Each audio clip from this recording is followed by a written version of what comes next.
राष्ट्रीय प्रवक्ताओं में भोपाल में बीजेपी के कद्दावर नेताओं के खिलाफ मोर्चा खोल दिया है। इन्हीं में से एक हैं रागिनी नायक। रागिनी लगातार प्रेस कॉन्फ्रेंस करके बीजेपी पर हमला बोल रही हैं। टीवी 24 से खास बातचीत की में रागिनी नायक ने आरोप लगाया है कि भाजपा में विद्रोह की स्थिति है। जातिवाद पर कांग्रेस के स्टैंड को जायज ठहराया है और डॉक्टर रागिनी ने शिवराज सरकार पर महिला विरोधी होने का आरोप भी लगाया है। नायक ने महिला और ओबीसी को कांग्रेस में टिकट देने पर भी अपनी स्थिति साफ की है।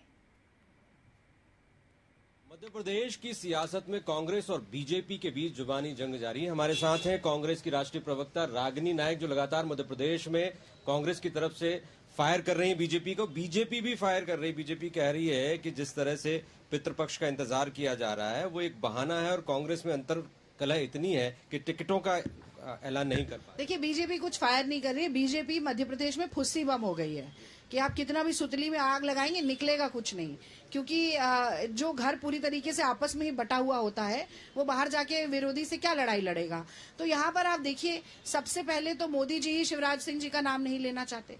उनके द्वारा 29,716 घोषणाएं जो की गई हैं 18 साल में, उनमें से एक घोषणा का जिक्र नहीं करना चाहते। 3 लिस्ट तक वो ये भी नहीं चाहते थे कि शिवराज सिंह को लड़ाया जाए। अब वो आए एन के प्रकार शिवराज सिंह जी अपना नाम तो लिस्ट में डलवा पाए, लेकिन वो भी पितृपक्ष और श्राद्ध में हो गया। बड़ा दुख है हमें। अच्छे समय पर उनको चुनाव लड़ाने की तैयारी करवा। यानी इसका मतलब है पितृपक्ष और श्राद्ध में टिकट घोषित करना आपके लिए शुभ नहीं? देखिए, शुभ अशुभ जनता बनाती है, क्योंकि जनता ही जनार्दन है। मैं तो ये कह रही हूँ कि धर्म के स्वघोषित ठेकेदार जो हैं, उन्हें अपने मुख्यमंत्री को कुछ तो धार्मिक काम कर लेने देना चाहिए था, पर वो होगा नहीं, क्योंकि शिवराज सिंह जी ने अपने आप को कलंकित करने का बहुत बड़ा काम किया है। वो खुद कहते हैं कुपोषण उनके माथे का कलंक है। जो 18 बलात्कार रोज हो रहे हैं मध्य प्रदेश में, वो भी उनके माथे का कलंक है।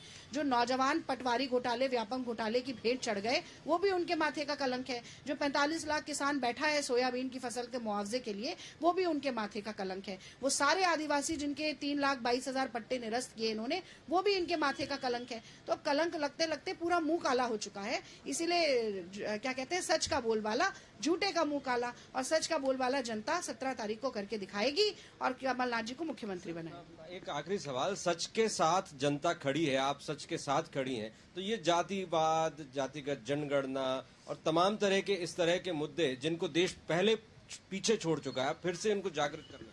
देखिए, ये हम सच के साथ खड़े हैं और ये हमारे समाज की सच्चाई है कि जिस वर्ग की संख्या आज देश में सबसे ज्यादा है, वो पिछड़ा वर्ग कहलाता है, और उसे हमेशा पिछड़ा रहने दें।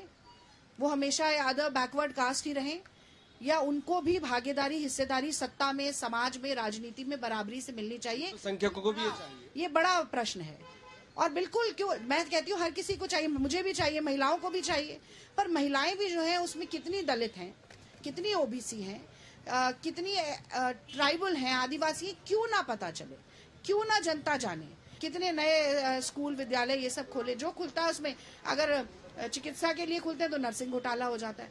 तो ये घोटालों की सरकार है, कमीशन खोर सरकार है, भ्रष्टाचारी सरकार है। महाकाल लोक से लेके वेंकटेश लोक से लेके राम राजा सरकार तक इन्होंने राम मंदिर की चंदा चोरी से लेके अब चढ़ावा चोरी शुरू कर दी है।